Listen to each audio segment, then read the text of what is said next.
अभी जो आवाज़ आप सुन रहे थे, ये थी दिल की आवाज़, एक हार्ट पेशेंट की दिल की आवाज़। एक ऐसा पेशेंट जो 10 सालों से हाइपरटेंशन की गोलियों पे है, 20 सालों से डायबिटीज़ की दवाइयों पे है और कुछ समय से इंसुलिन पे। ऐसे पेशेंट की हार्ट की आवाज़, heart sound, you can call it abnormal heart sound. अब नॉर्मल हार्ट साउंड क्या होता है, एबनॉर्मल हार्ट साउंड क्या होता है, दोनों के बीच का फ़र्क क्या होता है? दोनों के बीच का फ़र्क अगर आपको पता चल जाए तो आपको क्लू मिल जाएगा how to come out of heart disease, how to come out of hypertension और हाउ टू क्योर डायबिटीज़। ये समझने के लिए आपको नॉर्मल हार्ट साउंड को एक बार समझना होगा। नॉर्मल हार्ट साउंड आपको सुनाने के लिए मैं यूज़ करूँगा, ये है डिजिटल स्टेथोस्कोप। और यानी कि ये स्टेथोस्कोप के थ्रू मैं इस स्टेथोस्कोप को डिजिटली ब्लूटूथ के माध्यम से लैपटॉप से कनेक्ट कर रहा हूँ।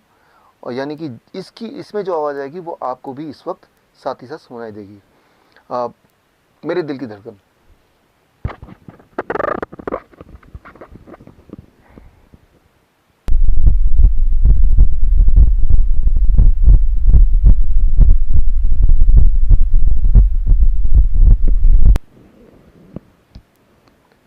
अभी जो आपने आवाज़ सुनी, ये है नॉर्मल हार्ट साउंड।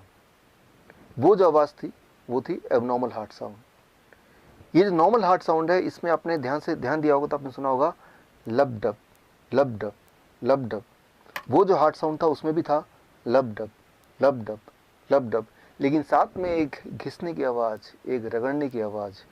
कैसे? अ,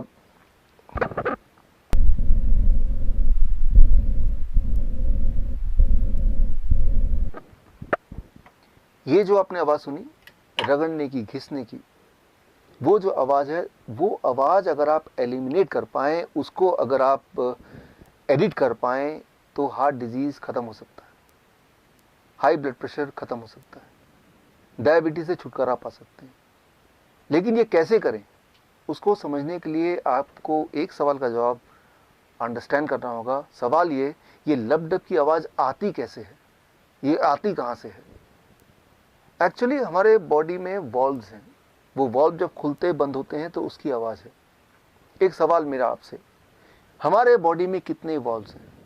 अगर आप किसी भी डॉक्टर से पूछेंगे तो बोलेंगे 4 वॉल्व्स। हाँ, 4 वॉल्व हार्ट में हैं, लेकिन पूरे बॉडी में कितने हैं? A 4 valves, B less than 100 valves, C less than 200 valves, D more than 250 valves. The right answer is, आपको जान के हैरानी होगी कि हमारे पूरे बॉडी में करीब 250 से भी ज़्यादा वॉल्व्स हैं, including the 4 valves in the heart. और वो सारे वॉल्व्स बिखरे हुए हैं, अलग जगह फिट हैं हमारे ब्लड वेसल्स में। हमारे ब्लड वेसल पाइप की तरह हैं, कुछ हैं जो बहुत बड़े अबाउट 2 सेंटीमीटर, कुछ है जो बहुत ही छोटे। लेकिन सारे ब्लड वेसल को एक के बाद एक लगा दें तो करीब 1 लाख किलोमीटर, यानी कि पृथ्वी का 2.5 चक्कर के बराबर। और उन ब्लड वेसल के बीच में अलग अलग जगह पे फिट हैं वॉल्व्स। वो वॉल्व्स की मैकेनिज्म अगर आप अंडरस्टैंड कर लें तो बात सामने थोड़ी क्लियर हो जाएगी। उसको अंडरस्टैंड करने के लिए आप मेरे इस एक्सपेरिमेंट पे गौर कीजिए। एक छोटा सा एक्सपेरिमेंट मैं आपको करके दिखाता हूँ, so that you understand what is valve and you understand the solution, how you can get cured of hypertension, of diabetes, of heart disease within few days.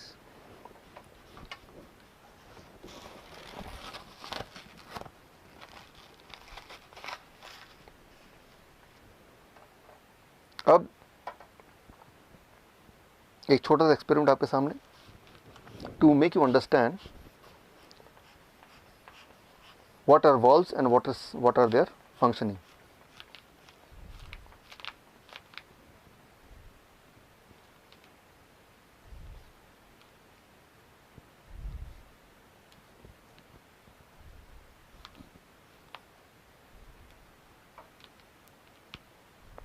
अब आप ध्यान देखेंगे तो आप देखेंगे यहाँ पे ये है ब्लड वेसल, और इसी तरह से पूरे बॉडी में ब्लड वेसल फैले हुए हैं। अब मैं अपने एक फिंगर से ब्लड वेसल के यहाँ पे मैं इसको अगर मैं ज़ोर से दबाऊँ तो ये ब्लड वेसल्स के ब्लड के फ्लो को मैं रोक रहा हूँ, और जो ब्लड इसमें भरा हुआ है उसको मैं अपने थंब से पुश कर रहा हूँ।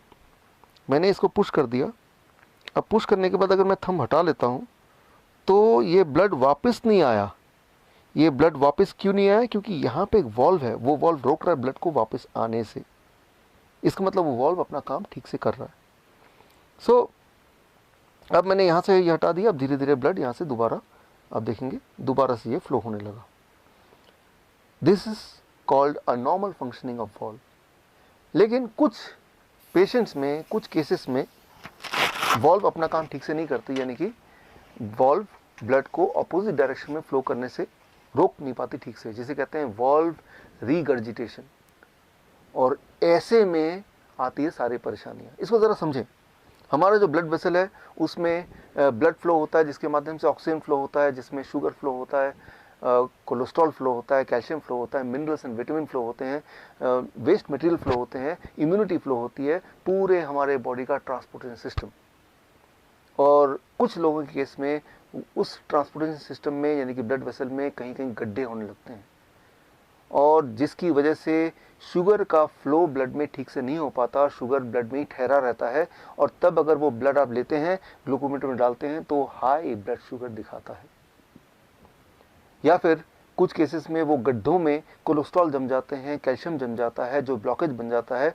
और ब्लॉकेज बनने से ये जो ब्लड वेसल की जो डायमीटर है वो थोड़ा कम हो जाता है। Less diameter means more pressure, high blood pressure.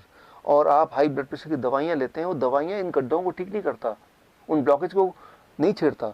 वो दवाइयाँ क्या करती हैं, आपकी हार्ट को कमज़ोर कर देता है ताकि प्रेशर कम हो ब्लड का। यानी कि वो एक प्रॉब्लम और जोड़ देता है। वो ब्लॉकेज को तो ठीक करता ही नहीं है, ऊपर से आपके हार्ट को कमज़ोर कर देता है। सिमिलरली ब्लड शुगर की जो दवाइयाँ आप लेते हैं, वो क्या करता है, शुगर को ब्लड से निकाल के कहीं और छुपा देता है, हार्ट में छुपा देता है, किडनी में डाल देता है, आंखों के पीछे छुपा देता है। और जहाँ भी वो छुपाता है वो वाला ऑर्गन धीरे धीरे सड़ने लगता है।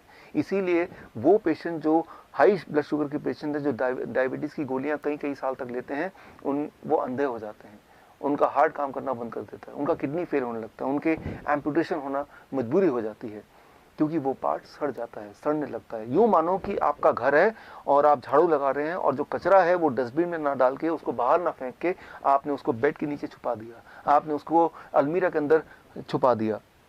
कुछ समय के लिए वो घर बिल्कुल साफ सुथरा लगेगा, लेकिन उसके बाद बदबू आने लगेगी, सड़न आने लगेगी, आप ऐसे घर में रह नहीं पाएंगे। आपका बॉडी भी एक घर है, ये जो ब्लड वेसल है ये एक ट्रांसपोर्टेशन सिस्टम है। और कुछ लोगों के केस में उस ट्रांसपोर्टेशन सिस्टम के बीच में कई कई जगह पे गड्ढे गड्ढे गड्ढे गड्ढे होने लगते हैं, जैसे हमारे पूरे देश में सड़कों पर गड्ढे हैं। और अगर वो गड्ढों का मेंटेनेंस हो जाए, अगर वो रिपेयर हो पाए, तो आप हार्ट डिजीज से छुटकारा पा सकते हैं, या डायबिटीज़ से छुटकारा पा सकते हैं, हाइपरटेंशन से छुटकारा पा सकते हैं, और वो जो एबनॉर्मल हार्ट साउंड है वो भी फिर गायब हो सकता है। लेकिन उसके लिए क्या करना होगा, गड्ढों को भरने के लिए अनफॉर्चुनेटली अभी तक ऐसी कोई दवा नहीं आई जो कि उन गड्ढों को भरे। लेकिन हाँ, कुदरत ने आपके बॉडी में एक ऐसी ताकत दी है जिससे आपका बॉडी खुद ही एक तरह का गैस प्रोड्यूस करता है, जिसे आप बोलते हैं नाइट्रिक ऑक्साइड। और वो गैस जब एक लेवल से ज़्यादा प्रोड्यूस होने लगता है तो वो ब्लड वेसल की मेंटेनेंस करने लगता है। So that is Nobel prize winning science 1998। So वो जो गैस है जिसे कहते हैं नाइट्रिक ऑक्साइड, वो ब्लड वेसल के इनर लाइनिंग जिसे बोलते हैं एंडोथेलियम लेयर, उसी में प्रोड्यूस होता है, जिससे वो गड्ढे भरने लगते हैं, वो ब्लॉकेज खत्म होने लगते हैं, ब्लड ट्रांसपोर्टेशन सिस्टम स्मूथ होने लगता है, और जिससे आपका ब्लड प्रेशर नॉर्मल रहने लगता है, आपकी ब्लड शुगर नॉर्मल होने लगती है, आपका हार्ट ठीक से काम करता है, और एकदम से आप ठीक हो सकते हैं, ठीक हो जाते हैं, अगर आपका बॉडी नाइट्रिक ऑक्साइड प्रोडक्शन को बढ़ा दे। अब सवाल यह है कि हम क्या करें कि हमारी बॉडी का नाइट्रिक ऑक्साइड प्रोडक्शन बढ़ जाए। उसके लिए I have to refer the China study, the biggest ever study of human nutrition disease. Human nutrition disease के बीच का जो कनेक्शन है, उसका सबसे बड़ा जो स्टडी है, जिसे बोलते हैं चाइना स्टडी, जो 2005 में रिलीज़ हुई थी। उस स्टडी के अनुसार कोई भी इंसान अगर whole plant food in its natural state में अगर खाने लगे, तो कुछ एक दिनों में ये जो लाइफस्टाइल डिजीज़ है उससे वो आज़ादी पा सकता है। लेकिन इसको मैं आपको समझाता हूँ 3 सिंपल स्टेप में, how to implement the China study recommendation in your life in 3 step, so that you can be free of lifestyle disease including hypertension, including diabetes, including heart disease within few days. Those 3 steps are, as you can see on the screen. Step 1, 12 बजे तक जो भी कुछ आप खाएं वो हो सिर्फ और सिर्फ फल, फ्रूट्स, फ्रूट्स एंड फ्रूट्स। कोई भी 3-4 तरह के फल, वो मीठा हो, खट्टा हो, कैसा भी फल, वो केला हो सकता है, आम हो सकता है, चीकू हो सकता है, अमरूद हो सकता है, जो भी फल आपको पसंद हो, 3 से 4 तरह का फल जो अवेलेबल हो लें और वो एज ए ब्रेकफास्ट खाएं। कितनी quantity? It depends on your body weight. Let's say my body weight is 70 kg, into 10, 700 grams or more of 4 kind of fruits, 3 to 4 kinds of fruits of your choice। एक बार में खाएं, 2 बार में खाएं, 4 बार में खाएं, 12 बजे तक आपको खाना है सिर्फ और सिर्फ फल, फल और फल। जितना ज़्यादा खाएंगे उतना अच्छा रहेगा, राइट। नो रोटी, नो चपाती, नो चाय, नो ब्रेड, नो बिस्किट, सिर्फ और सिर्फ फल, फल और फल, भरपूर खाना है। अब लंच, जब भी आप लंच में बैठें 2 प्लेट लेके बैठें, प्लेट 1 एंड प्लेट 2। प्लेट 1 में 4 तरह के ऐसे वेजिटेबल जो आप कच्चा खा सकते हैं, खा सकें, जैसे टमाटर, मूली, गाजर, ककड़ी, सो ये इस तरह के, या खीरा, इस तरह के सब्जियां आप लें, 4 जो कच्चा खा सकें, और जो कच्चा नहीं खा पा रहे हैं क्योंकि उनके दांत कमज़ोर हैं तो वो थोड़ा स्टीम कर सकते हैं। कच्चा ज़्यादा फायदेमंद है, लेकिन अगर नहीं खा पा रहे हैं किसी वजह से तो थोड़ा स्टीम कर सकते हैं। 3 से 4 तरह की ऐसी सब्जी जो कच्चा खा सकें या स्टीम करके खा सकें वो लें। और कितना खाना है, it depends on your body weight. That is my body weight is 70 kg into 5, that is 350 grams और मोर, या फिर उससे ज़्यादा, 3 to 4 kind of vegetable। This becomes your plate 1। पहले आपको प्लेट 1 इतना खाना है, और इतना खाने के बाद अब प्लेट 2। प्लेट 2 में आपके घर का बना हुआ रोटी, सब्जी, दाल, चावल, vegetarian food with less oil and less salt. कितना खाना है, जितने में आपका पेट भर जाए। आपको लग रहा होगा कि इतना सारा प्लेट 1 यानी कि रॉ वेजिटेबल खाने के बाद क्या मैं प्लेट 2 खा पाऊंगा? पहले 2-3 दिन में शायद नहीं खा पाएंगे, लेकिन उसके बाद आप नोटिस करेंगे कि जितना ज़्यादा प्लेट 1 खाएंगे उतना आपका एपिटाइट बढ़ेगा, उतना आपका हंगर बढ़ेगा, उतना ज़्यादा आप प्लेट 2 भी खा पाएंगे। यानी कि आपकी जो बॉडी की मेटाबॉलिज्म है वो रेट बढ़ जाएगी, आपके जो खाने की कैपेसिटी वो बढ़ जाएगी, और आपका जो एनर्जी लेवल है वो भी बढ़ जाएगा। सो मैं आपको कोई चीज़ मिस नहीं करने बोल रहा हूँ, मैं सिर्फ ये बोल रहा हूँ कि आपके एक्चुअल लंच से पहले प्लेट 1 यानी कि रॉ वेजिटेबल, वो भी एक पर्टिकुलर मात्रा या उससे ज़्यादा, अकॉर्डिंग टू द फॉर्मूला, जैसे मैंने बताया, आपका बॉडी वेट इंटू 5। ये है आपका lunch.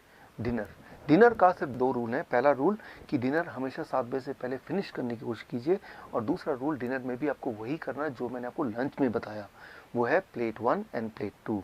Plate 1, 3 to 4 kind of vegetable in raw form, about your body weight into 5, that many grams, and then you can eat vegetarian meal with less salt and less oil as much as you want, right? So ये तीनों step, breakfast, lunch and dinner, right? So ये तीनों main मील, जो step 1 है breakfast, step 2 lunch and dinner में आपको ये करना है। अब final step, that is step 3, क्या नहीं करना है। सिर्फ 2 ही चीज़ मैं छोड़ने बोलता हूँ, एक है no animal food.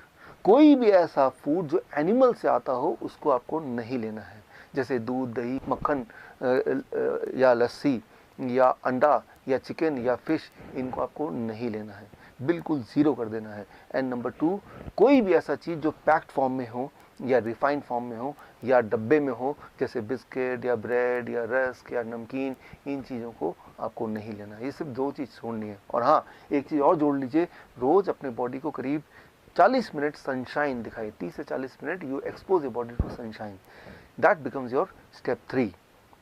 If you follow these 3 steps, अगर आप ये 3 स्टेप्स आप फॉलो करते हैं, so within the first 3 days your blood sugar will start coming to normal, यानी कि you will be force to stop the medication, you will be force to taper the insulin. अगर आपने insulin कम नहीं किया या ख़त्म नहीं किया, so you may land up in hypoglycemic state, and that itself is very dangerous. Within the first 7 days your blood pressure will start reducing, आपका blood pressure कम होने लगेगा 7 दिन के अंदर, यानी कि आपको ब्लड प्रेशर की दवाइयाँ छोड़ना पड़ेगा, आपकी मजबूरी हो जाएगी छोड़ना। विद इन 1 month आपका एंजाइना यानी कि चेस्ट में जो पेन है वो ख़त्म होने लगेगा, ऑलमोस्ट ख़त्म हो जाएगा 1 महीने के अंदर। आप जब चढ़ेंगे 3 मंजिला भी तो आप हाफेंगे नहीं।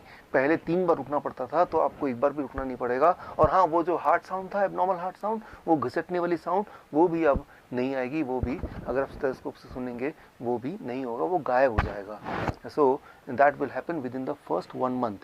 Your angina will go, your heart disease will go, that abnormal heart sound will also vanish, right? So that you can expect within 1 month. Within 2 months your thyroid will become normal, यानी कि thyroid की दवा आपको छोड़ना पड़ेगा या उसको taper down करना पड़ेगा। और अगर आप और अगर आपने ऐसा नहीं किया तो हाइपोथायराइड का हाइपरथायराइड भी हो सकता है, जो कि अगेन एक बहुत बड़ी प्रॉब्लम है। And with in the first 3 months आपका बॉडी वेट नॉर्मल रेट में आ जाएगा, यानी कि normal BMI in a healthy weight category में आ जाएगा।